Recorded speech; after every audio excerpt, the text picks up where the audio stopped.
Namaste, fellow groovy ghouls and gals. I know you expect to hear that Sacco salutation from Groovy Irv, but this is Ghouly Irv, and Groovy Irv's been temporarily put out on ice for the proceedings. Whoa, man, this is cool.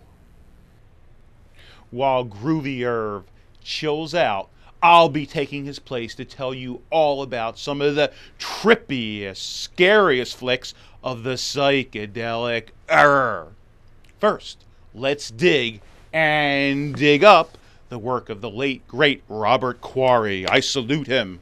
Quarry is best known as Count Yorga Vampire, but he also excelled as the Deathmaster. He was a vampire named Corda who has a Charles Manson-like pull over a group of communal hippies. Corda has a West Indian mute sidekick who helps him procure his far-out followers. They are led by a poncho-wearing dude named Pops. By the way, he's played by John Fiedler, none other than the voice of Piglet in the Winnie the Pooh cartoons. Imagine that. The Deathmaster is available in a double feature with Teenage Exorcist, in which Quarry plays a priest battling a demon. That's after Scream Queen Brinks Stevens. Ah! Speaking of vampires, do you recall what happened when Count Dracula went mod?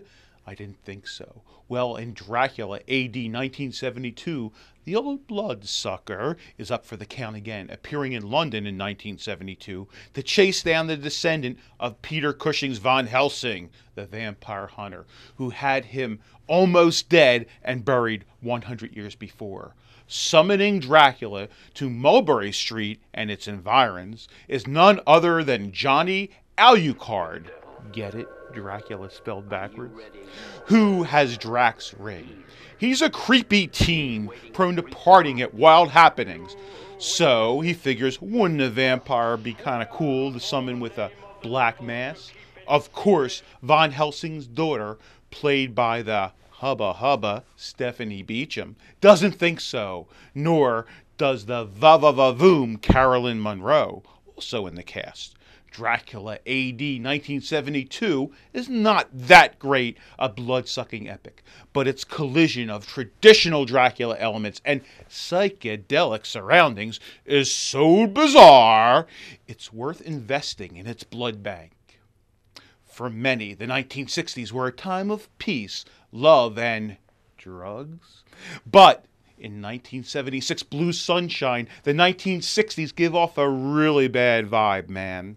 Because here, former college students who attended Stanford together begin to feel kind of cruddy. They start to lose their hair, and they go into murderous rampages.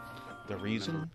It's a drug they took back in the 60s, a form of LSD called Blue Sunshine. It seems like an old classmate was responsible for dealing them the dope. And guess what? Now he's running for office, political office that is. This is one electoral college that should have its electric turned off. Although the budget was limited, Blue Sunshine works well as an often intense shocker that pulls few punches and offers some intelligent asides on the counterculture. It's a real mind bender. You have to admire anyone who calls their autobiography Step Right Up, I'm Going to Scare the Pants Off America, Memoirs of a B-Movie Mogul.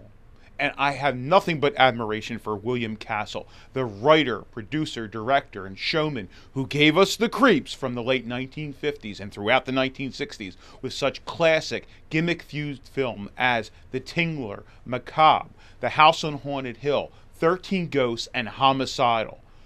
Any baby boomer who grew up during the era is forever in debt to Castle for the thrills and the spills he gave them. And any parent who raised a kid during that time could have probably sued him for the sleepless nights he cost them by creating fear and nightmares, terrorizing their children with his scary movies. John Goodman basically played him in the far-out Joe Dante film Matinee. Castle did other groovy stuff besides the horror films. He began his career shooting film noirs, westerns, and even entries in such series as The Whistler. And he also produced classic goosebumpers like Rosemary's Baby, and he later did horror comedies like The Spirit is Willing and The Busybody. Well, guess what? It's the terror tales that made Castle a legend. And now Sony Pictures has issued the William Castle Collection, a 5 disc set that includes rarely seen films like 13 Frightened Girls, The Old Dark House, and Zots. Also part of the set is a documentary called Spine Tingler, the William Castle story. There's also lots of nifty extras, promo films, and trailers that'll give you a real dose of Castle's brand of macabre movie magic. Then you'll witness The Tingler, featuring a creeping, gushy protoplasm that steps out of people's spines and gets them spooked. And then it terrorized a movie theater. It was presented in Percepto. Guess what happened then? You sat on your seat and... That was also the first film to feature LSD in the movie, so that's way, way out. You'll also be aghast when the spirits of the house on a haunted hill come alive with the sound of shrieks. This one was offered in Emergo, and skeletons flew through the air, startling onlookers. And make sure you take in Homicidal, William Castle's demented answer to Hitchcock's Psycho. For this one, there was a 45-second fright break that gave people a chance to beat their feet before the movie ended, while coward certificates were given to the chickens who left and forced into the yellow-colored cluck, cluck, cluck cowards corner. Ever want to decide the fate of a character? You could vote with thumbs up or thumbs down with Mr. Sardonicus, another Castle offering. And how scared are you to discover whether you believe in the existence of 13 ghosts? With this film, Illusiono cards were handed out to the theater, and patrons were given the option whether to either see the otherworldly spirits or not.